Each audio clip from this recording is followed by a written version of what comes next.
Hello everyone and welcome to our event tonight, which is all about success in 2012 and how hopefully we'll all be creating it in 2013. My name's Ruth Mortimer, I'm the editor of Marketing Week, and I'm very pleased to be here tonight to guide you through our panel discussion with my three illustrious guests. We have Tim Britton, who's Chief Operating Officer of YouGov for all of EMEA. We have Cilla Snowball, who's the Group Chairman and Group CEO, so lucky she got two jobs, of AMV BBDO. And Andrew Garrihy, who's the Corporate Marketing Director of Samsung UK and Ireland. He got two countries. So why are we all here tonight? We're here because we're at Marketing Week. Every year we run our Engage Awards in association with YouGov. And what that means is we get to read normally over 600 brilliant case studies of success. So we get to read quite a lot about success and see quite a lot of successful case studies. And this led us to thinking about what are the common factors that actually make brands successful. And is there any way we could distill them down? So we thought this would be an interesting topic for a panel discussion. We also work with YouGov on our Brand of the Year award every year. This was won last year by the BBC, pre-Savilgate. I think that's an important distinction. We didn't know, we just thought he was creepy before then. Costa Coffee and Compare the Market the year before. And what happens with the Brand of the Year every year is YouGov crunch the data, so they look at everything in their brand index about whether people have been recommending brands, whether they're talking positively about those brands, crunch it all together and present us with a long list. And ultimately, our judges for the Marketing Week Engage Awards choose what they think has been the most successful brand of the year. Cilla was one of our judges last year, so she also got to see quite a lot of that material. So I think we're all well qualified to talk about success in 2012. But alas, it is 2013. So it's all going to change this year, and we're going to try and get some insights from these three about how to keep it going for the next 12 months. I think it's particularly pertinent in a week that's seen the crash of brands like HMV, Blockbuster, Jessop's, brands that were once seen as great innovative brands that were leading their own markets in terms of being really successful. So I think looking at how we can keep longevity of success is also really important. So how it's going to work, I'm going to ask each person to step up and give us 5 minutes on their view of kind of what was success in 2012 and how will that translate into 2013. Then I'm going to throw open the floor, and I hope you'll all be asking them really difficult questions, because if you don't, you'll have to listen a lot more to me. So I'm going to start off with Tim, who's going to come and talk about the YouGov definition of success in 2012. So over to you. Okay, so I wanted to start with the BBC. Now, 2012 was a big year for the BBC, primarily, of course, because they were Brand of the Year from the Marketing Week Engage Awards, and we must give them great respect for that. The interesting thing about the BBC, you're looking at 3 lines there. You've got a grey line running across the top, which is the BBC iPlayer. You've got the darker grey line running through the middle, which is bbc.co.uk. And then you've got the red line, which is the BBC brand overall, the mother brand, the umbrella brand.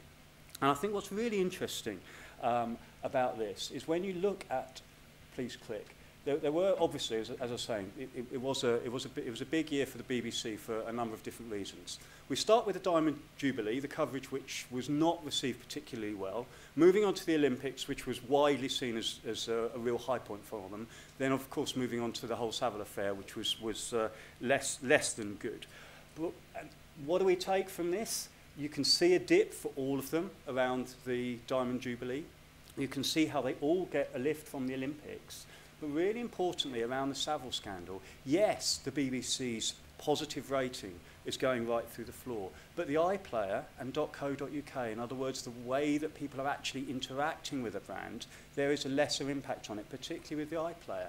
So from this, what are we learning as marketeers is actually, yeah, things can be really, really bad or really, really good.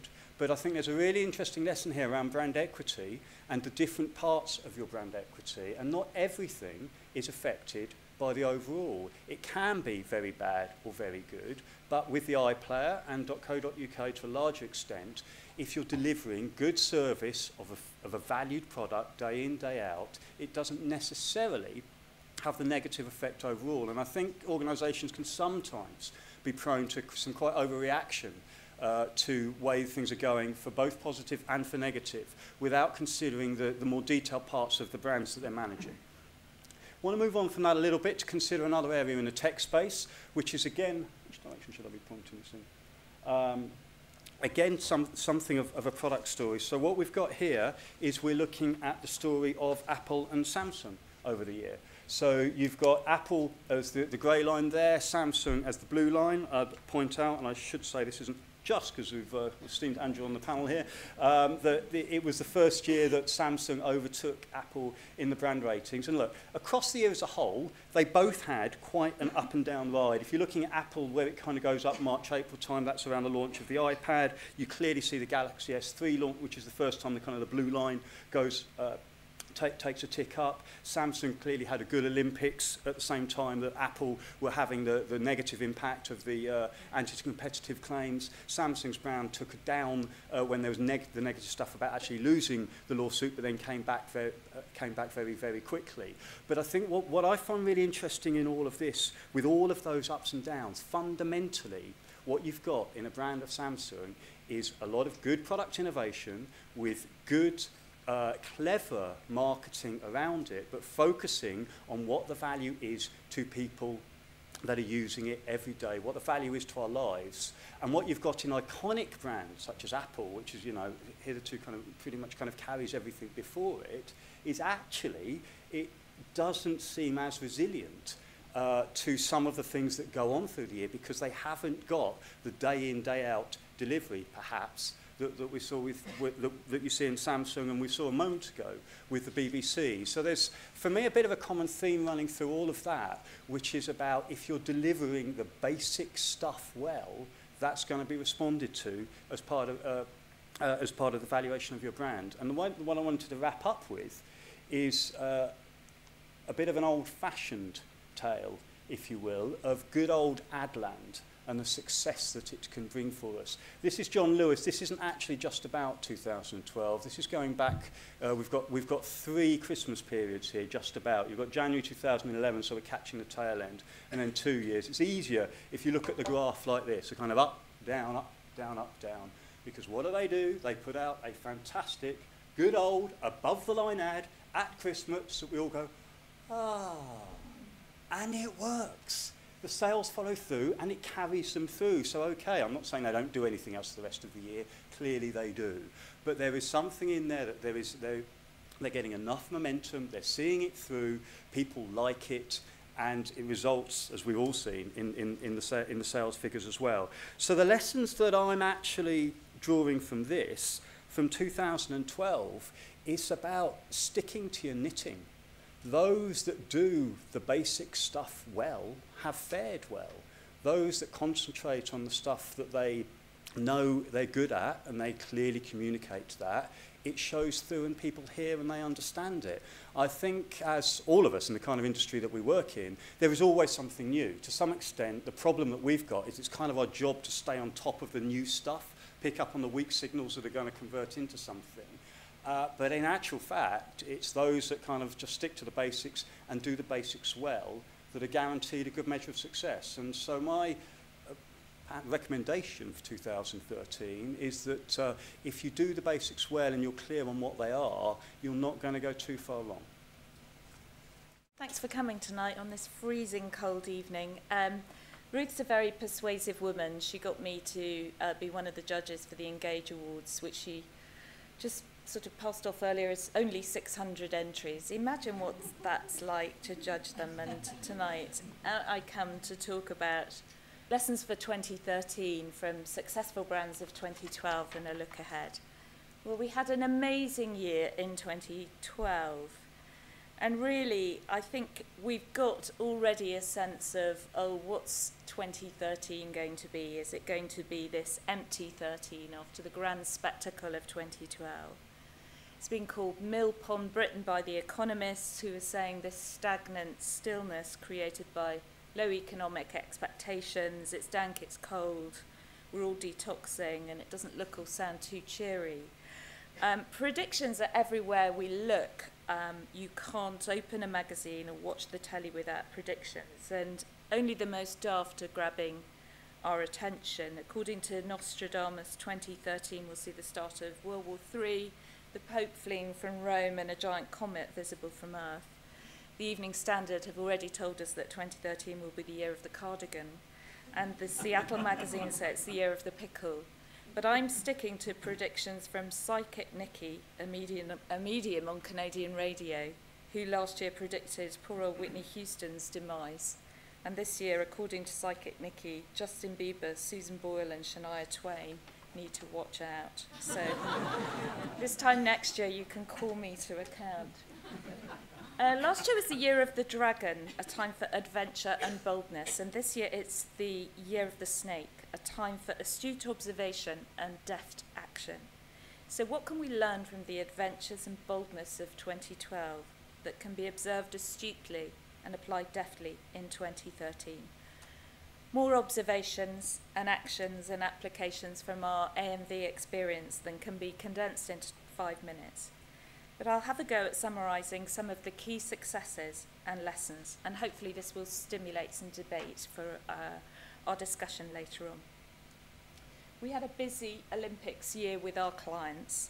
BT was judged the most memorable and likeable TV ad from a sponsor, according to Nielsen, and BT the company that provided the greatest corporate contribution to the Olympics, according to Populous.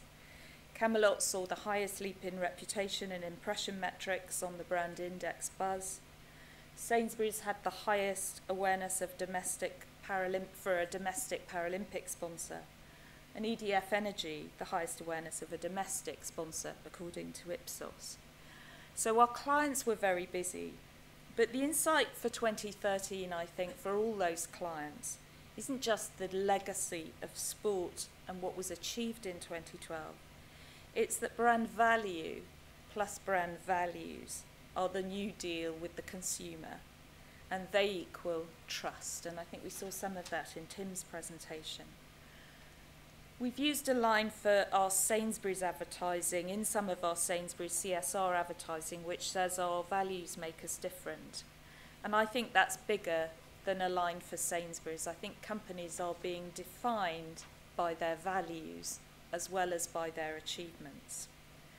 From our own company perspective, we medalled pretty well last year for our culture, our creativity, and our effectiveness.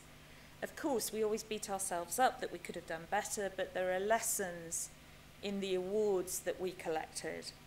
The first lesson is that culture, creativity, and effectiveness are inextricably linked, and you ignore the link at your peril, whatever your business you're in, but particularly if you're running a communications group or an ad agency. The second is thank you Peter Field, the IPA and ThinkBooks, who have worked out the econometrics of creativity that demonstrates conclusively that awarded work is 12 times more likely to drive share and be shared. Creative awards are good for our business and good for our clients' business. And that's certainly one of our objectives for 2013 at AMV. But we shouldn't dismiss long-running campaigns either. Ruth and Tim talked about longevity of success. And I think long-running campaigns can demonstrate that consistency pays. Our Walkers campaign has been running for 17 years. The IPA Effectiveness Gold that we won last year on Walkers rewarded a period of 2008 to 2012, when the activity shifted from the tried and tested one-way model to a new comms model around audience engagement. So campaigns like the one we did for Do Us a Flavour, Sandwich, and Flavour World over that period drove ROI by 62%. So I think the boldness to evolve rather than switch or ditch your campaign can drive results. It certainly has in the case of Walkers. Ditto Snickers, born of the killer insight that you're not you when you're hungry. That campaign is driving share and sales in 56 markets globally now. That was awarded at Marketing Week Engage. IPA effectiveness rewarded the BT Adam and Jane campaign over a 4-year period. And finally, at Marketing Week Engage, we won for Mercedes, Escape the Map, which encouraged a much younger audience to engage with the brand and drove an ROI of 4-to-1. So my view is, if we can build and adapt existing campaigns to embrace and activate social and digital, if we can identify and execute killer insights with mass audiences, locally and globally, we will, like the brilliant Jim Collins book, drive good to great in 2013. At the end of the day, it's the quality and effectiveness of the work that drove our success in 2012 and that will drive our success in 2013 too, and always will. And that's the knitting that we will stick to, Tim, over the course of the next year. Predictions, I'm not going to add to Psychic Nikki, but I am going to talk about some of my hobby horses, which in truth, my hobby horses and resolutions haven't really changed much between 2012 and 2013, and they're these. Firstly, put obsessive focus on customers and customer satisfaction because it will grow your business. Secondly, the power of data will drive our insights and prove our effectiveness. We need to bang the drum on the importance of the economic impact of advertising to business and to UK PLC. We need to drive advertising up the business agenda and up the political agenda. And on that note, a quick plug for the Advertising Association's LEAD conference, which is on the 31st of December, at which we will present a fabulous piece of work by Deloitte on the impact of advertising on the wider economy. Please come to that. I'll be chairing it. I'd like to see more women on boards and more marketeers on boards. I'm sure that will come up in the panel discussion afterwards. It always does. I want an unfair share of awards, driving results for campaigns built on insight, creativity, engagement, and longevity, Tim. And I believe brands and businesses will need to deliver both value and values to the consumer. These are all issues worthy of acute observation and deft action in 2013, in my view. But I want to end with a loaf and a police force. In 2012, 3-year-old Lily Robertson wrote to Sainsbury's to ask why tiger bread wasn't called giraffe bread, because she thought it looked more like a giraffe than a tiger. Chris King, aged 27 and a third, from Sainsbury's customer services team, wrote back to her to say it was a brilliant idea.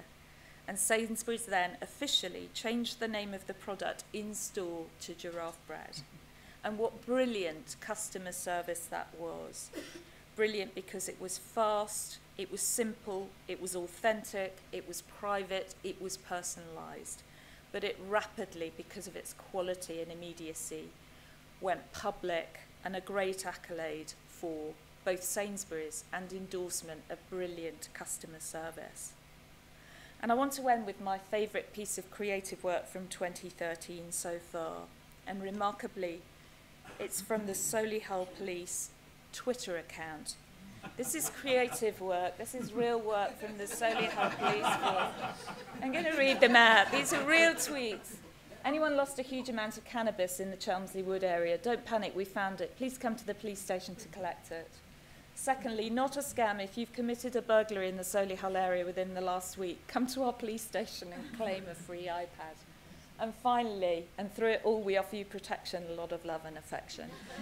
This is a police force that has got, I think, 18,000 followers. I looked at the weekend, it's 18,000 followers. Every day we get more social in our business. Here are the Solihull Police giving us a run for our money with witty, effective tweets like this. Hilarious and brilliant. Now that's what I call acute observation and deft action, with a sense of humour too. Not bad themes for 2013. Happy New Year, everyone, and thanks for listening. I think the point I'd like to focus on today is something we're incredibly proud of. In 2012, we had the opportunity to become, to support London 2012 as a top-tier global sponsor of the Olympics. Something we're very proud of and very grateful for. Proud to have taken part in your Olympics, and grateful that so many people in the UK joined us to take part in what is truly a once-in-a-lifetime opportunity. And the reason I mention that is because it really is a very tangible demonstration of how we go to market at Samsung and how we approach our brand development and our day-to-day marketing. In terms of brands, I believe that for a brand to be successful, or a brand to be truly great, it has to be aligned behind a higher purpose. It has to pursue the activation of that purpose in a really authentic manner. The brand has to be generous, has to be humble, has to be relentless, it has to be passionate, and it has to be accessible. That's what makes truly great brands. And it's not just about brand, that's the way a great brand will go to market.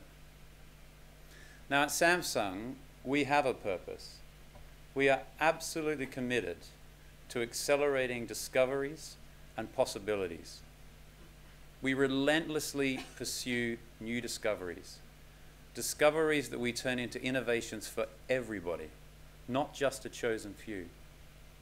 And we do that with the belief that those innovations will inspire our customers, our consumers, our partners, and people of the world to create their own possibilities.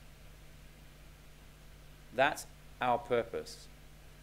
That's what we're good at, is innovation, relentless pursuit of innovation and new discoveries. Evidenced in things like our Galaxy Note, an entire new category.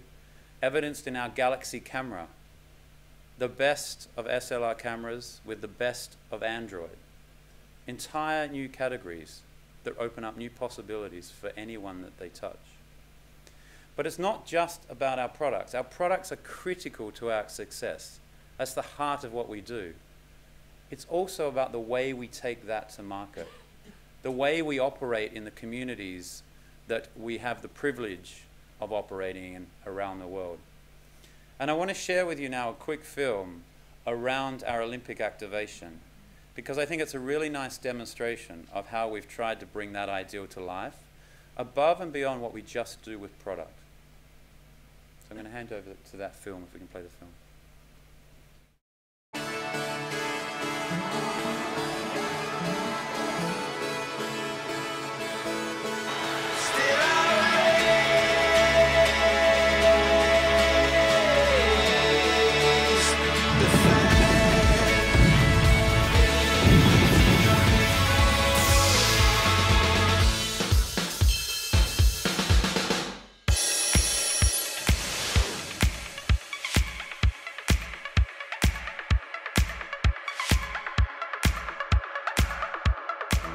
It's not about winning. It's about taking part. It's not about winning. It's about taking part. I'm taking part. I'm taking part. I'm taking part. Samsung Mobile, proud sponsors of the London 2012 Olympic Games.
So I hope that gives you a brief insight into the way we go about going to market. And as I said, a lot of it is about sticking to that ideal. Being a brand that's really about giving people opportunities, being generous, focusing on what we're good at around innovation, being accessible, and inviting the world to take part and join us. In 2013 then, what is our big focus? What do I think is the challenge for 2013? Obviously our biggest challenge is maintaining our momentum and our growth when we don't have the Olympics in this market. Thankfully, we still have incredible product innovation and a great lineup of product that will help us. But for us, it's about maintaining that commitment to this society in the way we go to market. Continuing to be generous, continuing to be passionate, continuing to focus on that ideal, and continuing to be accessible, inviting the entire country to take part with our brand. More generally in the market, I think as a profession, the key thing for us next year is about continuing to deliver real value as a function. And I think this year, more than ever, it's about being more accountable and really focusing on the numbers and the return. We still are in tough economic times, and more I think we are going to be questioning on our spends, how we spend it, and what the company gets. So I think 2013 is going to be about getting really focused on the value that marketing delivers and really stepping up in terms of accountability and really being able to demonstrate that ROI. Never before have companies needed marketers like they need them now, but we need to help them understand that. Thank you for listening.